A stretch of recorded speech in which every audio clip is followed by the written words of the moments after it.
সাতক্ষীরার ভুমরা শহর বন্দরের ট্রান্সপোর্ট মালিক সমবায় সমিতির ত্রিবার্ষিক নির্বাচনের তারিখ আগামী ২-২-২৫ ফেব্রুয়ারি।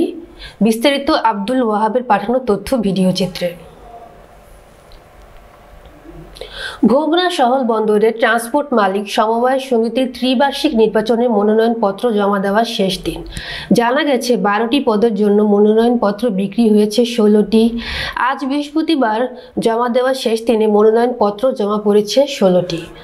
তবে অবাধ সুষ্ঠু নির্বাচনের মাধ্যমে একটি কমিটি গঠন করা হবে বলে জানিয়েছেন নির্বাচন কমিশনার মুর্শিদ আলম। ভোমরা স্থলবন্দর ট্রান্সপোর্ট মালিক সমবায় সমিতি লিমিটেডের নির্বাচন